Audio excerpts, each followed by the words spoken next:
Pelajaran ketiga, belajar nahwu tanpa guru bersama Ustadz Didik Suyadi Hafidhahullah Ta'ala. Bab penjelasan huruf dan latihan.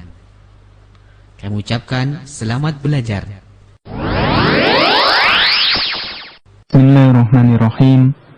Innal hamdalillah nahmaduhu ta'ala wa nasta'inuhu wa nastaghfiruh wa na'udzu billahi min shururi anfusina wa sayyiati a'malina. May yahdihillahu fala mudhillalah wa may yudlil fala hadiyalah. Wa asyhadu an la ilaha illallah wahdahu la syarikalah wa asyhadu anna Muhammadan abduhu wa rasuluh. Amma ba'd. Pendengar radio Muslim, a'azzani Allah wa iyyakum jami'an. Alhamdulillah, pada pagi hari ini kita dapat melanjutkan kembali pelajaran kita. Kita mempelajari kitab Al-Muyassar fi Ilmin Nahwi yang membahas tentang ilmu nahwu, yaitu yang mempelajari keadaan akhir suatu kata dalam bahasa Arab. Dan kita kemarin telah sampai ke halaman yang ketiga dari kitab Al-Muyassar, yaitu tentang alamatul fi'li, membahas tentang tanda-tanda fi'il, yaitu jenis kata yang kedua dalam bahasa Arab. Dan insyaallah pada hari ini kita lanjutkan ke halaman yang keempat di kitab Al-Muyassar, yaitu kita akan membahas anwa'ul kalimah, jenis kata yang ketiga, yaitu al-harfu, huruf. Dan al-harfu di sini maksudnya adalah al-harfu, yaitu al-ma'aniyu atau harfun ma'aniyun, huruf ma'ani yang memiliki makna, bukan huruf yang dijelaskan oleh penulis kitab Al-Muyassar di awal-awal kitab. Jadi huruf di sini maksudnya huruf ma'ani. Maka kita baca apa yang ditulis oleh Ustadz Ajeng Zakaria. Beliau mengatakan al-harfu huwa kalimatun la yufhamu ma'naha illa ma'a ghairiha. Yang namanya huruf, dia adalah kalimatun, kata. Huruf itu kata, maka ini beda dengan pengertian huruf yang di awal, ma yatarakkabu minhu al-kalimatu. Maka ini merupakan bagian dari kata. Kalimatun la yufhamu ma'naha, kata akan tetapi tidak bisa difahami maknanya secara sempurna illa ma'a ghairiha, kecuali apabila dia bersambung dengan yang lain. Ghairiha di sini maksudnya adalah kecuali apabila huruf tersebut bersambung dengan kata yang lain. Kata yang lain selain huruf ya cuma ada dua, yaitu ima isim, ima fi'il. Maka definisi huruf adalah yaitu dia kata yang tidak bisa difahami maknanya secara sempurna kecuali apabila kata tersebut bersambung dengan isim ataupun fi'il. Kita lihat contohnya, mislu min. Min memiliki arti, memiliki makna, oleh karena itu dia dimasukkan ke dalam anwa'ul kalimah. Dan definisi kalimah, lafdun lahum maknan, lafad yang memiliki makna. Akan tetapi min itu tidak bisa memiliki makna yang sempurna kecuali apabila dia bersambung dengan kata yang lain. Kata yang lain yang bisa bersambung dengan min apa? Yaitu isim. Kenapa isim? Karena min itu merupakan bagian dari huruful jarri, huruf jar. Dan huruf jar merupakan tanda khusus untuk isim. Maka tidak mungkin huruf jar masuk ke selain isim. Maka ini yang perlu diperhatikan. Maka min itu memiliki makna, artinya dari, akan tetapi belum sempurna. Misalnya minal masjidi, ya, dari masjid. Maka dari sini baru difahami dia memiliki makna yang sempurna. Jadi min tadi memiliki makna yang lebih sempurna apabila bersambung dengan isim. Misalnya minal baiti. Minal baiti, dari rumah. Maka ini contoh yang pertama, yaitu contoh huruf min. Yang kedua fi, artinya di dalam, memiliki makna. Fi itu memiliki makna, akan tetapi maknanya kurang sempurna jika tidak bersambung dengan kata yang lain. Karena fi itu huruf jar maka kata yang bisa bersambung dengan fi adalah isim. Maka kita masih ingat pelajaran kemarin, salah satu tanda isim adalah kemasukan huruf jar. Dan fi ini bagian dari huruf jar. Maka misalnya contohnya hadis Rasulullah SAW, wa mastama'a qaumun fi baitin min buyutillahi. Dan tidaklah ada suatu kaum yang dia berkumpul di salah satu rumah, fi baitin min buyutillahi, di antara rumah-rumah Allah Subhanahu wa taala, yaitu di masjid Allah Subhanahu wa taala. Maka di sini fi baitin baru bisa difahami, di dalam rumah. Fi sendiri memiliki makna, oleh karena itu dimasukkan ke dalam kata, akan tetapi maknanya kurang sempurna apabila tidak bersambung dengan isim. Contohnya di sini baitin. Kemudian summa yang diberikan oleh penulis, kemudian summa artinya kemudian. Summa itu nanti termasuk huruf atof, kata hubung, artinya kemudian. Artinya kemudian. Misalnya, contohnya, Ja'a Zaidun summa Umaru. Zaid datang, kemudian Umar. Ini contoh dari summa. Dan huruf atof, ini nanti bisa masuk ke dalam isim ataupun fi'il.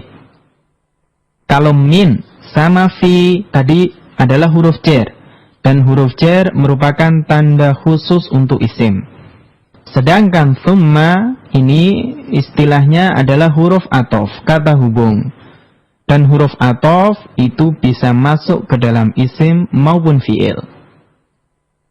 Kemudian fa. Maka wallahu ta'ala alam, yang lebih tepat maka kita katakan al-fa'u, fa. Karena kaidahnya yang dikatakan oleh para ulama, apabila dia terdiri dari satu huruf, maka diucapkan nama hurufnya, bukan dilafatkan, bukan dibaca. Karena ini cuma fa, hurufnya fa, maka kita katakan al-fa'u. Artinya maka, fa, dan ini juga termasuk huruf atof. Artinya maka. Kemudian idza. Di sini ditulis oleh penulis Ustaz Aceng Zakaria bahwasanya idza itu termasuk huruf. Dan wallahu taala a'lam, yang saya ketahui idza itu termasuk isim, ya kan? Idza itu termasuk isim, atau mungkin ada yang mengatakan idza itu termasuk lafdun mustarok. Ya, lafad mustarok bisa isim, bisa huruf. Tetapi wallahu ta'ala alam, yang namanya idza itu dia termasuk isim. Isim apa nanti? Yaitu idza itu termasuk dorof, kata keterangan.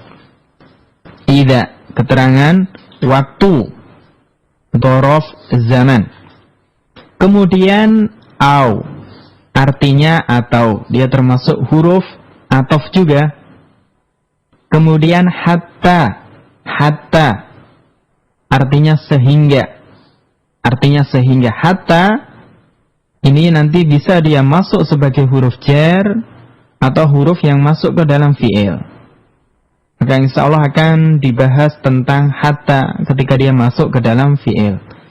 Ala kulli hal, intinya bahwasanya penulis di sini memberikan contoh-contoh huruf, yang mana definisi huruf yaitu kalimatun la yufhamu ma'naha illa ma'a ghairiha.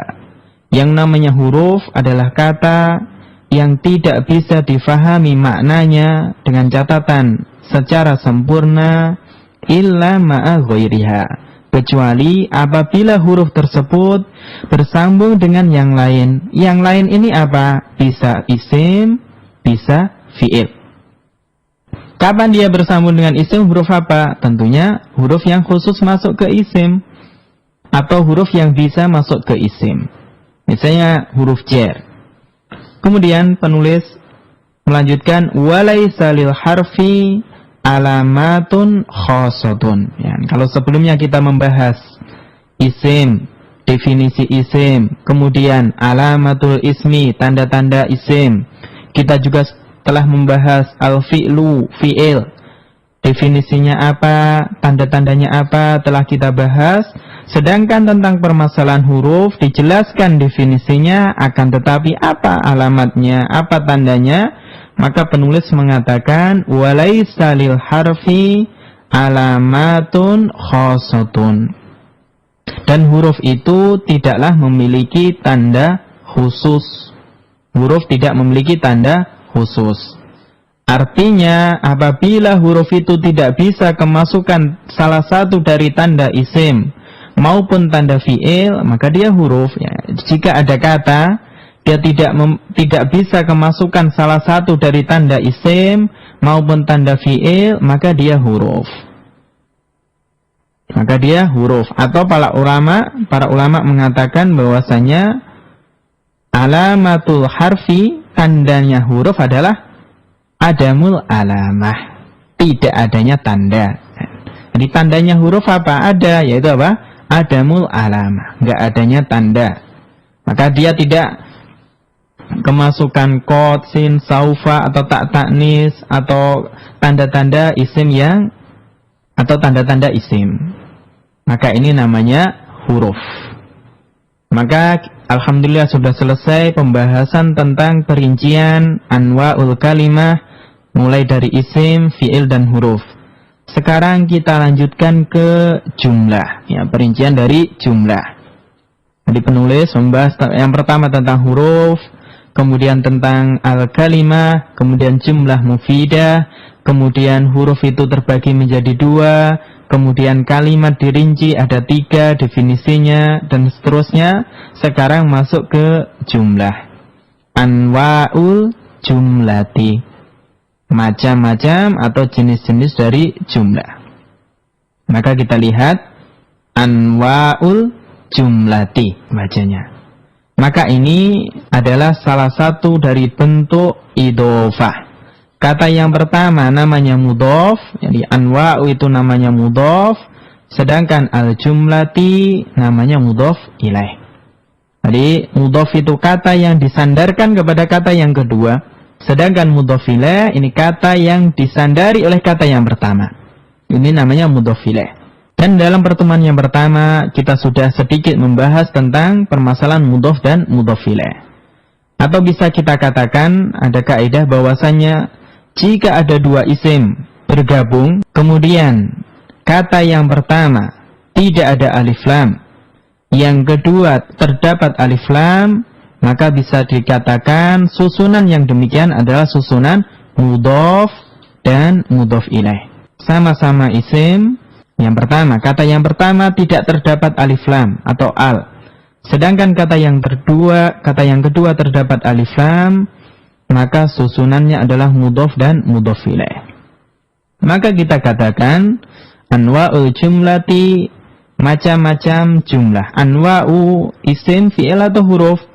Maka kita jawab anwa'u adalah isim. Anwa'u dihukumi isim, tandanya adalah idhofah atau mudhof. Sedangkan al-jumlati isim bukan isim. Apa tandanya? Yang pertama tandanya ada al, terdapat alif lam, al-jumlati ada alif lam. Yang kedua adalah al-khafdu, yaitu al-kasratu, kasroh. Maka susunan anwa'ul jumlati adalah susunan mudhof mudhof ilaih. Macam-macam jumlah. Jumlah dalam bahasa Indonesia artinya kalimat. Jadi macam-macam kalimat dalam bahasa Arab ada 2 macam. Yaitu yang pertama jumlatun ismiyatun, jumlah ismiyah. Maka kita lihat jumlatun ditanwin. Maka jumlatun di sini termasuk isim. Kenapa? Karena ditanwin. Karena tanwin merupakan tanda khusus untuk isim. Maka jumlatun adalah isim. Jumlatun ismiyatun. Demikian juga ismiyatun. Dihukumi sebagai isim karena ditanwin. Yang pertama adalah jumlah ismiyah. Yang kedua jumlatun fi'liyatun. Jumlah fi'liyah. Sama. Jumlatun isim, fi'liyatun juga isim. Apa itu jumlah ismiyah? Penulis mengatakan jumlatun ismiyatun makanat masbuqatan bi ismin. Yaitu jumlah yang dia itu didahului oleh isim. Jadi jumlah ismiyah yaitu jumlah atau kalimat yang kata pertamanya itu adalah isim. Maka ini namanya jumlah ismiyah. Yang mudah, insya Allah bisa difahami dengan mudah. Kalau jumlah ismiyah itu kata pertamanya isim. Nanti setelahnya terserah, mau isim, mau fi'il atau yang lainnya. Jadi kata yang pertama dia isim. Contohnya mislu Ahmadu maridun. Ahmad sakit. Jadi Ahmadu maridun. Ahmad sakit. Ahmadu dia isim. Apa tandanya? Apakah dia ditanwin? Apakah ada alif lam? Ya. Apakah dia dikasroh?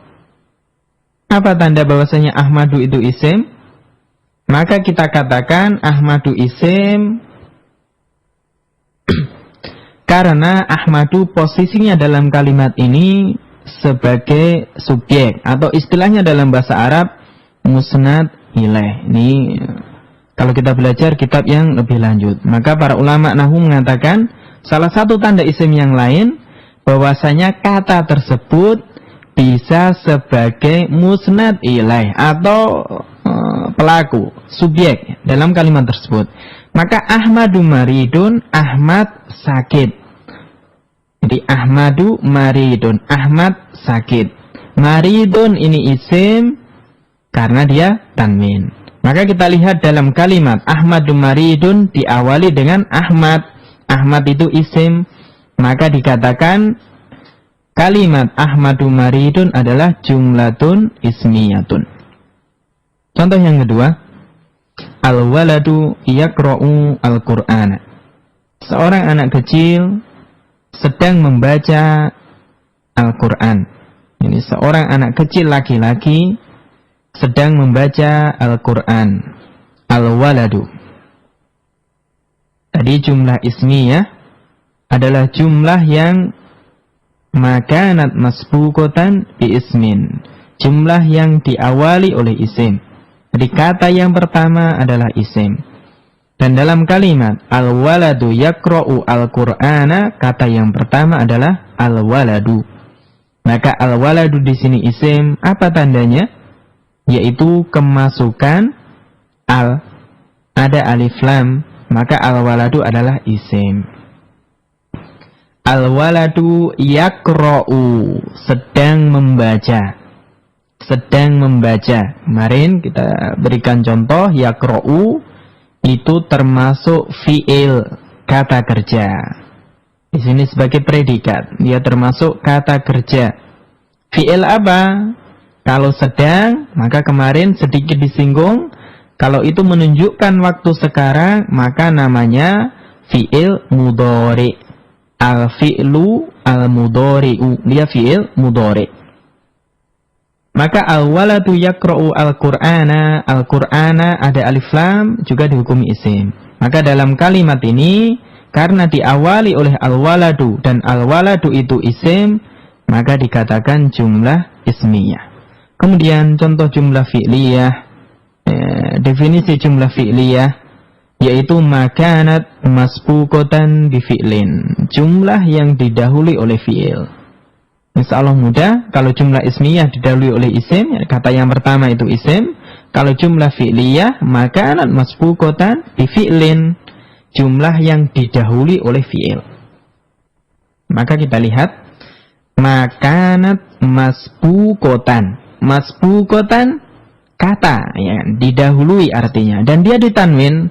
Tanwin merupakan tanda dari isim, maka masbuqatan dihukumi sebagai isim dengan tanda tanwin. Bifi'lin, bifi'lin ada dua kata, yaitu yang pertama al-ba'u, masih ingat ba, dia termasuk huruf jar. Ba itu termasuk huruf jar, dan huruf jar merupakan tanda isim. Maka fi'lin di sini adalah isim. maka fi'lin itu termasuk isim. Maka makanat masbuqatan bi fi'lin. Maka fi'lin dikatakan isim ada berapa tanda? Maka kita jawab dia terdapat 3 tanda. Yang pertama, kemasukan huruf jar ba. Yang kedua, fi'lin itu ditanwin, ya kan? Yang ketiga, al-khafdu, kasroh. Maka fi'lin, fi'il di sini adalah isim. Contohnya, marido Ahmadu. Ahmad sakit, ya sama artinya, tetapi marido itu fi'il, sehingga dalam kalimat marido Ahmadu namanya jumlah fi'liyah. Pelakunya sama, yaitu Ahmad.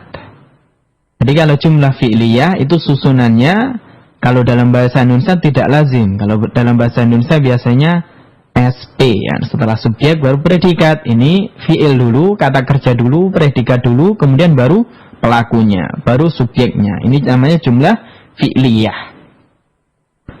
Yaqra'u al-waladu al-Qur'ana.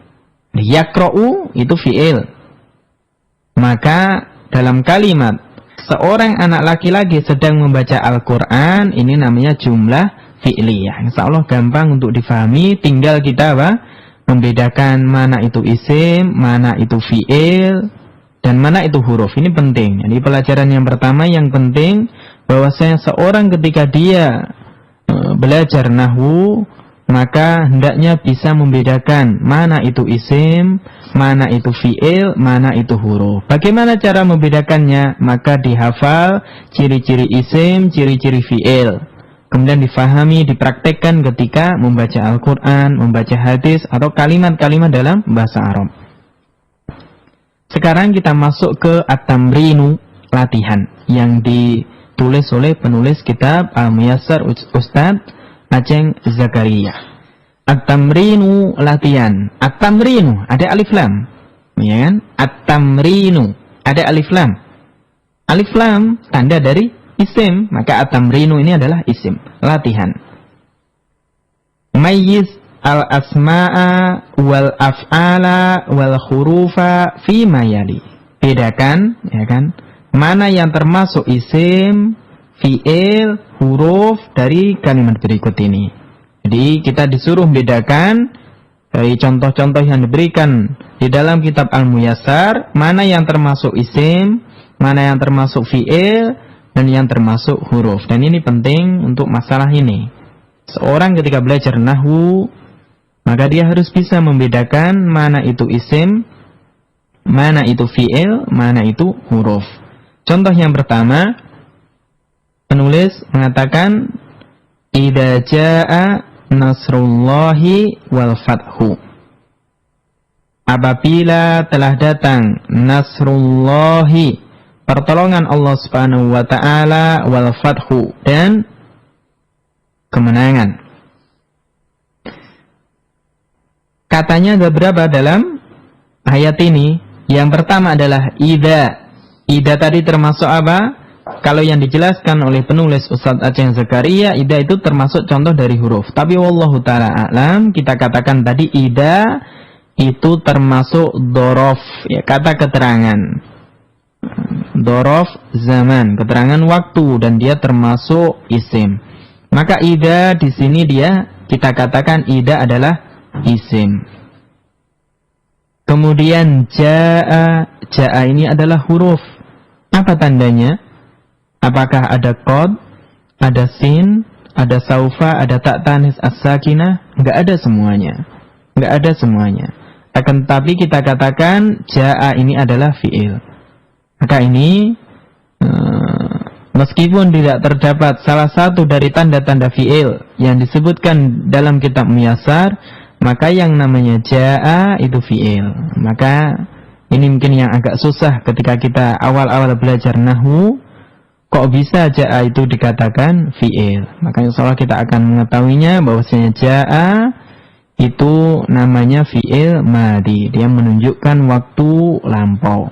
Meskipun di sana tidak ada salah satu dari tanda-tanda fi'il, enggak kemasukan sin, enggak kemasukan saufa, enggak kemasukan tak taknis as-sakinah. nggak kemasukan qad, akan tetapi kita katakan jaa ini fi'il dan dia menunjukkan waktu lampau yaitu fi'il madhi. Kemudian nasrullahi, ada dua kata.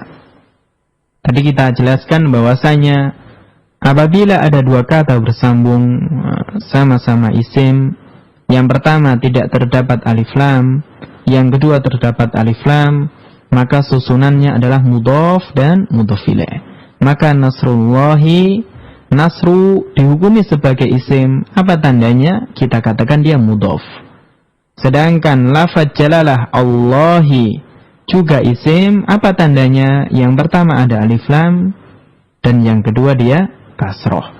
Maka nasrullahi dalam ini nasrullahi, maka nasru itu isim, lafaz jalalah Allah juga isim.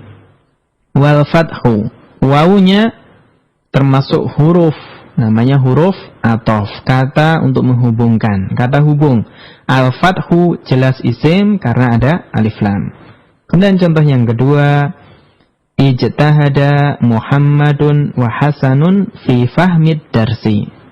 Muhammad dan Hasan, mereka berdua ijtahada, bersungguh-sungguh fi fahmid darsi, dalam memahami ad-dars, pelajaran. Kata yang pertama ijtahada. Ijtahada isim, fi'il atau huruf? Ijtahada, maka kita katakan ijtahada dia fi'il, meskipun tidak ada di sana salah satu di antara dari 4 tanda fi'il yang disebutkan di dalam kitab Muyasar. Maka ini mungkin kesulitan ketika kita belajar nahwu di awal-awal, ya, yaitu meskipun tidak ada tanda fi'il di sana, nggak ada qad, nggak ada sin, nggak ada saufa, nggak ada tak ta'nis as-sakinah, bisa dihukumi sebagai fi'il. Maka tidak setiap fi'il itu harus ada qad, harus ada sin, harus ada saufa atau tak ta'nis as-sakinah. Tidak demikian. Tetapi apabila ada kata kok kemasukan qad, kemasukan sin, kemasukan saufa atau tak ta'nis as-sakinah, maka kita katakan dia sebagai fi'il. Akan tetapi jika ada kata yang dia nggak ada qad, ya, nggak ada sin, nggak ada saufa, nggak ada tak ta'nis as-sakinah, belum tentu kita hukumi sebagai kata yang bukan fi'il. Contohnya ijtahada, artinya bersungguh-sungguh, dan dia namanya nanti kalau kita belajar sorof, dia termasuk fi'il madhi, menunjukkan waktu lampau. Ijtahada Muhammadun, Muhammad, wa Hasanun dan Hasan, maka Muhammadun ditanwin, jelas, maka dia isim. Wa termasuk huruf ataf, maka dia huruf. Hasanun ditanwin, maka termasuk isim. Fi fahmid darsi, ada fi. Masih ingat kita di pertemuan yang kedua bahwasanya ketika membahas macam-macam huruf jar, fi itu termasuk bagian atau salah satu dari huruf jar. Dan huruf jar itu tanda khusus untuk isim. Maka fi itu huruf jar, fahmi jelas isim. Apa tandanya? Kemasukan fi huruf jar. Yang kedua fahmi di kasroh. Kemudian bisa kita katakan yang ketiga fahmi itu sebagai mudhaf, karena mudhaf itu isim. Ad-darsi dia mudhaf ilaih. Ad-darsi kita katakan isim, tandanya apa? Tandanya bukan mudhaf ilaih, tapi tandanya dia karena ada alif lam dan dia kasroh. Dia kasroh. Maka kita ingatkan lagi fi fahmi darsi, fahmi kata yang tidak terdapat alif lam. Ad-darsi ada alif lam. Susunan yang demikian adalah susunan mudhaf dan mudhaf ilaih. Susunan mudhaf dan mudhaf ilaih. Dan syarat mudhaf dia tidak harus yang pertama harokatnya dhammah, tetapi yang namanya mudhaf ilaih harokat terakhirnya dia kasroh, ya, atau majrur atau jar nanti ya. Kemudian kita lanjutkan contoh yang ketiga, idza dakhala ahadukum al-masjida fala yajlis hatta yarka'a rak'ataini. Salah satu hadis Rasulullah sallallahu alaihi wasallam, apabila salah seorang di antara kalian itu memasuki masjid, fala yajlis, maka janganlah dia duduk. Hatta yarka'a raka'ataini, sampai dia rukuk 2 rakaat. Maksudnya sholat 2 rakaat, yaitu sholat tahiyatul masjid. Ini sholat tahiyatul masjid. Maka ini menunjukkan bahwasannya hendaknya seorang ketika dia memasuki masjid, maka dia disunnahkan dan sunnahnya ditekankan, yaitu sunnah muakkad untuk melaksanakan sholat tahiyatul masjid. Bahkan ada ulama yang mewajibkannya. Maka idza dakhala ahadukum al-masjida, apabila salah seorang di antara kalian masuk ke dalam masjid. Idza, tadi kita katakan idza itu termasuk dhorof, dan dhorof itu isim. Dakhala, masuk. Idza dakhala, apabila salah seorang di antara kalian masuk. Dakhala, meskipun tidak terdapat qasim saufa atau tak ta'nis as-sakinah, dia dihukumi sebagai fi'il. Nanti namanya fi'il madi. Ahadukum, ada 2 kata di sini. Ahadu sama kum, salah seorang di antara kalian. Ahadukum, ahadu kum, ya, maka ini adalah susunan, ya, meskipun sedikit agak susah. Ini ahadukum, ini susunan mudhof mudhof ilaih. Maka ahadu tidak boleh ditanwin, maka tidak dikatakan ahadun kum, ya, ahadukum. Karena ahadu adalah mudhof, dan mudhof itu syaratnya enggak boleh ditanwin. Maka ahadu adalah isim. Apa tandanya? Dia mudhof. Kum, ini kita akan membahasnya insyaallah ta'ala, dia termasuk kata ganti atau istilahnya dhamir. Dia kata ganti atau dhamir. Maka kata ganti atau semua dhamir itu juga isim. Al-masjidah. Al-masjidah jelas isim karena terdapat ada alif lam. Fala yajlis, fa-nya ini namanya fa untuk syarat jawab, untuk jawab syarat. Fala yajlis, maka janganlah dia duduk. La di sini la nahi, untuk melarang, dan la nahi itu termasuk huruf. Fala yajlis, la-nya huruf, fa-nya juga huruf. Yajlis, janganlah dia duduk, ya kan? Fala yajlis, janganlah dia duduk. Yajlis dan la nahi di sini masuknya di sini ke fiil. Yajlis di sini adalah fiil. Dia fiil. Nanti insyaallah kita akan bahas namanya yajlis itu fiil mudhari. Hatta yarka'a, sampai dia ruku rakaataini, 2 rakaat. Hatta termasuk huruf yang dia nanti masuknya ke fi'il, yang menyebabkan fi'il setelahnya dibaca, istilahnya nanti ada istilah nasab atau harokatnya fathah. Huruf terakhirnya, fi'ilnya, huruf terakhirnya harokatnya menjadi fathah, maka membacanya hatta yarka'a. Enggak boleh dibaca hatta yarka'u atau hatta yarka', apalagi dibaca hatta yarka'i, enggak boleh. Maka harus dibaca hatta yarka'. Insyaallah kita akan masuk ke pembahasannya. Intinya yarka'a di sini adalah fi'il. Rak'ataini, 2 rakaat. Apa rak'ataini? Maka kita katakan rak'ataini di sini adalah isim. Dia kata benda. Apa tandanya? Apakah ada alif lam, ada tanwin, atau tanda-tanda isim yang lain? Enggak ada. Akan tetapi dia kita hukumi sebagai isim. Nanti dia namanya isim yang menunjukkan 2, atau namanya musanna. Kemudian kita lanjutkan yang keempat. Innal ma'a tahurun la yunajjisuhu syai'un. Sesungguhnya al-ma'a tahurun, air itu suci, la yunajjisuhu syai'un, tidak ada sesuatu pun yang menajiskannya. Tidak ada sesuatu pun yang menajiskannya. Inna al-ma'a, inna dikatakan oleh para ulama nahwu dia termasuk huruf untuk menguatkan atau harfu ta'kidin, huruf untuk ta'kid, artinya sungguh atau sesungguhnya. Al-ma'a, jelas al-ma'a ada alif lam, maka dia termasuk isim. Tahurun, ya, tahurun terdapat tanwin di akhirnya, hurufnya adalah tanwin, maka dia juga isim. La yunajjisuhu sayun. La termasuk huruf nafi di sini. Kalau tadi la yajlis, fala yajlis, la-nya namanya la nahi, untuk melarang, artinya jangan, dalam bahasa Indonesia artinya jangan, janganlah dia duduk. Fala yajlis, tetapi beda dengan la yang di bawah, la yunajjisuhu, namanya la nafi, bukan la nahi. Kalau la nafi itu untuk artinya tidak ada yang yunajjisuhu, menajiskannya, maka yunajjisu ini namanya fi'il. La-nya tadi huruf, yunajjisu ini fi'il, nanti namanya fi'il mudhari. Hu, tidak ada yang menajiskan dia. Hu ini namanya kata ganti. Dan semua kata ganti atau istilahnya nanti masuk ke pembahasannya yaitu dhamir, itu adalah isim.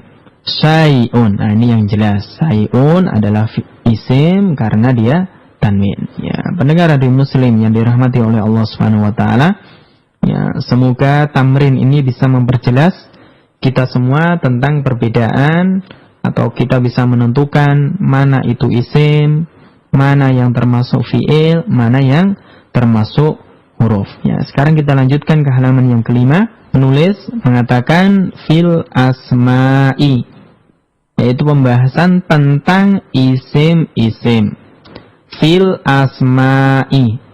Jadi al-asma'i, kenapa dibaca al-asma'i, enggak dibaca fil asma'u, fil asma'a? Kenapa? Karena kata al-asma'i kemasukan huruf jar fi. Dan amalan dari huruf jar adalah menjadikan isim setelahnya dibaca majrur atau harokatnya menjadi kasroh. Maka dibaca fil asma'i. Maka al-asma'i dihukumi sebagai isim. Kenapa? Yang pertama, kemasukan huruf jar fi. Yang kedua, al-asma'i terdapat alif lam. Dan yang ketiga, dia kasroh, al-khafdu, dia kasroh. Maka kita bahas tentang isim sekarang. Tentang isim lagi. Jadi susunan kitabnya demikian. Aqsamul ismi, macam-macam isim. Aqsamul ismi. Kita lihat lagi susunannya. Aqsamul ismi, aqsamu kata yang pertama, al ismi kata yang kedua. Kemudian yang pertama tidak ada alif lam, yang kedua ada alif lam, maka susunannya adalah mudhof, mudhof ilaih. Aqsamu itu mudhof, al ismi mudhof ilaih. Maka enggak boleh dibaca aqsamul isma, aqsamul ismu. Maka yang benar adalah aqsamul ismi. Aqsamu di sini isim, tandanya dia mudhof. Al ismi isim karena ada alif lam dan kasroh. Macam-macam isim. Isim ditinjau dari adatnya. Dikatakan oleh para ulama nahwu, isim jadi kata benda ditinjau dari jumlah atau adatnya terbagi menjadi tiga. Yang pertama mufradun, mufrad. Yang kedua musannan, musanna. Dan yang ketiga jam'un, jama'. Kemudian jama', antum lihat di situ di kitab Muyassar halaman yang kelima terbagi lagi menjadi tiga. Ada yang namanya jama', jam'ul mudzakkari as-salimu, jama' mudzakkar salim. Mudzakkar itu artinya menunjukkan laki-laki, as-salim secara bahasa artinya selamat. Nah, insyaallah akan dibahas tentang definisinya. Yang kedua jam'ul muannatsi as-salimu, jama' muannas salim. Dan yang ketiga, yang terakhir jam'ut taksiri, jama' taksir. Maka ini penting sekali untuk dihafalkan, diingat bagi kita yang baru belajar nahwu, maka hendaknya diingat, difahami benar bahwasanya isim ditinjau dari jumlahnya, ditinjau dari adatnya terbagi menjadi tiga. Kita ulang, yang pertama adalah isim mufrad, yang kedua musanna, yang ketiga jama'. Dan jama' terbagi lagi menjadi tiga. Ada jama' mudzakkar salim, jamak muannats salim sama jamak taksir. Nah, sekarang kita masuk ke definisi dari masing-masing isim tersebut. Yang pertama, al-ismu al-mufradu. Al-ismu al-mufradu, isim mufrad. Apa susunannya dua kata bersambung ini? Apakah mudhaf ilaih? Maka kita katakan bukan. Kenapa? Al-ismu al-mufradu. Kenapa bukan mudhaf ilaih? Karena kata yang pertama terdapat alif lam. Dan syarat mudhaf tidak boleh kemasukan alif lam. Syarat mudhaf tidak boleh kemasukan alif lam. Maka nggak boleh dibaca al-ismu al-mufradi. Al-ismu al-mufradi. Tapi yang benar al-ismu al-mufradu. Kenapa? Karena susunannya bukan mudhaf ilaih sebagaimana aqsamul ismi. Maka dalam al-ismu al-mufradu, al-ismu jelas isim, tandanya alif lam. Al-mufradu juga isim, tandanya alif lam. Apa itu isim mufrad? Penulis menjelaskan al-ismu al-mufradu huwa, isim mufrad adalah huwa ma yadullu ala wahidin, yaitu isim yang menunjukkan atas wahidin, yaitu jumlahnya itu satu.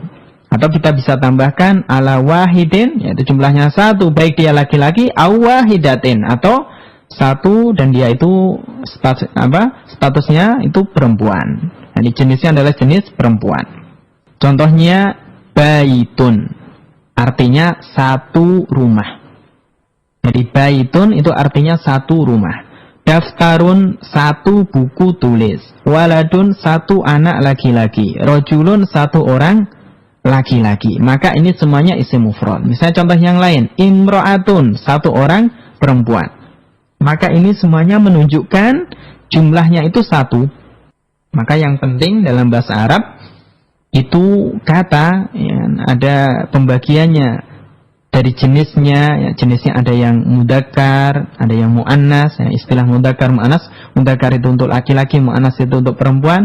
Nanti dibagi lagi adatnya, jumlahnya. Ada yang satu, ada yang dua, ada lebih dari dua, namanya jamak. Maka contoh yang isim mufrad, dia menunjukkan satu, baik itu jenisnya untuk laki-laki maupun perempuan. Contohnya baitun, artinya satu rumah, itu baitun. Maka baitun isim bukan? Isim. Apa tandanya? Tanwin.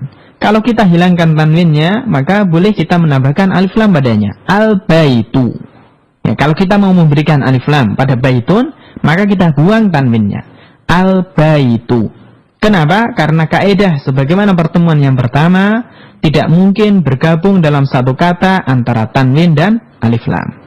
Ingat, tidak boleh bergabung dalam satu kata antara tanwin dan alif lam.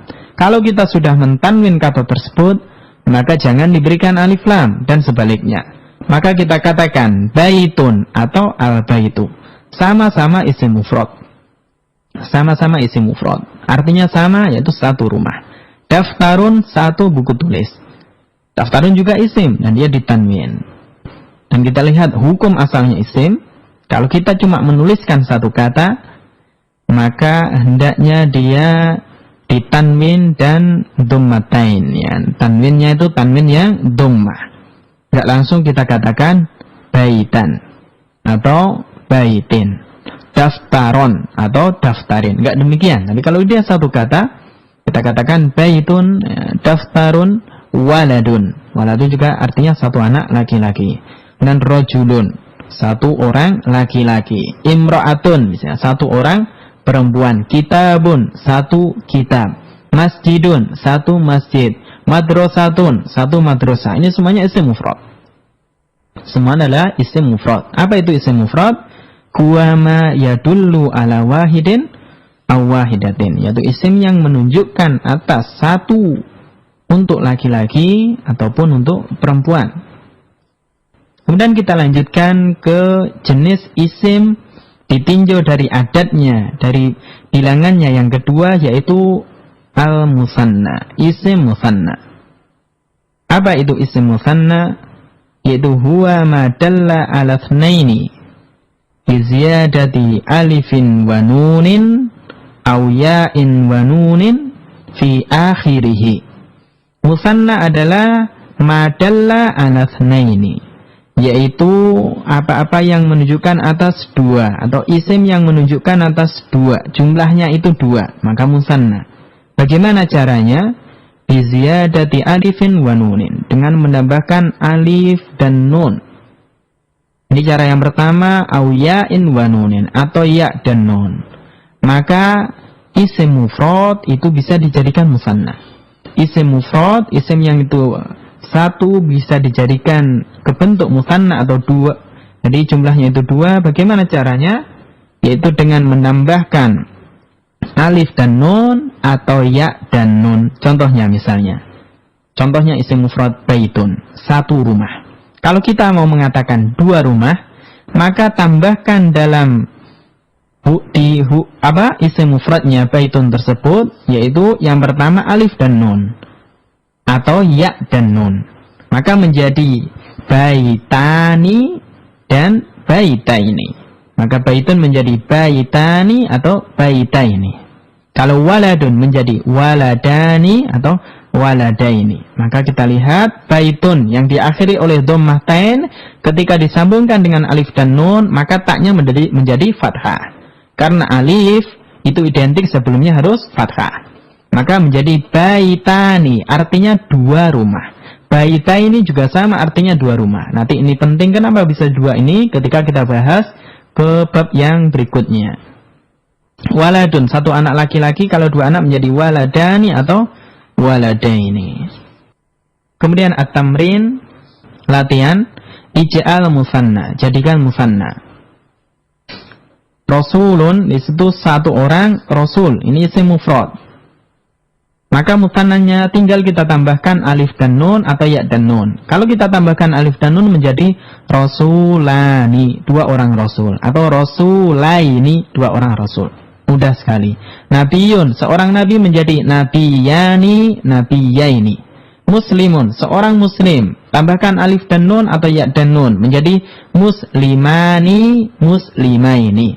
Kafirun, 1 orang kafir, tambahkan alif dan nun atau ya dan nun, kafironi, kafiroini. Madrasatun menjadi madrasatani, madrasataini, sekolahan. Sapurotun, papan tulis menjadi sapurotani, sapurotaini. Utsmanu, 1 orang yang namanya Utsman, kalau 2 orang Utsmanani, Utsmanaini. Salmanu, orang yang namanya Salman, kalau 2 orang menjadi Salmanani, Salmanaini. Ilmun, 1 ilmu, kalau 2 menjadi ilmani, ilmaini. Alimun, seorang yang alim, seorang yang berilmu, kalau dibuat musanna menjadi alimani, alimaini. Yang terakhir kebalikannya, yang terakhir untuk pertemuan pada pagi hari ini, ij'al mufrodan, jadikan isim mufrad. Maka ini contoh-contoh musanna, apa mufradnya? Yadaini, 2 tangan. Mufradnya apa? Yadun, jadi mufradnya adalah yadun. Jadi yadaini itu yaitu dia aslinya yadun yang ketambahan ya dan nun. Maka yadaini itu mufradnya adalah yadun. Mutanna yang lain adalah yadani. Rijlani artinya 2 kaki. Mufradnya adalah rijlun. Maka bisa rijlani atau rijlaini nanti. Rajulaini, 2 orang laki-laki. Maka bedakan rijlun sama rajulun. Maka rajulaini itu mufradnya adalah rajulun. Seorang laki-laki adalah rajulun. Maka musannanya bisa rajulaini yang ditulis di sini atau rajulani. Babaini, 2 pintu. Maka mufradnya adalah babun, 1 pintu. Jannatani, 2 surga. Maka mufradnya adalah jannatun. Pakai taknis marbutoh yang bulat, taknis marbutoh. Maka bisa dijadi jannatani atau jannataini. Ini bentuk musanna dari jannatun. Ya, pendengar radio Muslim yang dirahmati oleh Allah Subhanahu wa taala, ya, demikianlah sedikit apa yang kita pelajari untuk hari ini. Kita sudah bahas tentang jumlah, ini macam-macam jumlah, kemudian isim ditinjau dari jenisnya, dan kita sampai ke pembahasan musanna. Untuk jamak, pembahasan tentang isim yang ketiga ditinjau dari adatnya, jumlahnya, yaitu masalah jamak, baik itu jamak mudzakkar salim, muannats salim maupun taksir. Insyaallah kita akan lanjutkan esok hari ya, insyaallah taala ya. Kita akhiri, semoga Allah Subhanahu wa taala memberikan kesabaran ketika kita belajar, memberikan kemudahan untuk kita, masih memberikan semangat ya kan, hirs untuk menuntut ilmu, dan semoga Allah Subhanahu wa taala memberkahi selalu apa yang kita pelajari sehingga menjadi ilmu nafi, ilmu yang bermanfaat ya. Kita akhiri, jika ada kesalahannya, kekurangannya ya saya mohon maaf ya. Subhanakallahumma wa bihamdik, asyhadu an la ilaha illa an, astaghfiruka wa atubu ilaik, wa akhiru da'wana anil hamdulillahi rabbil alamin. Ya, wallahu ta'ala.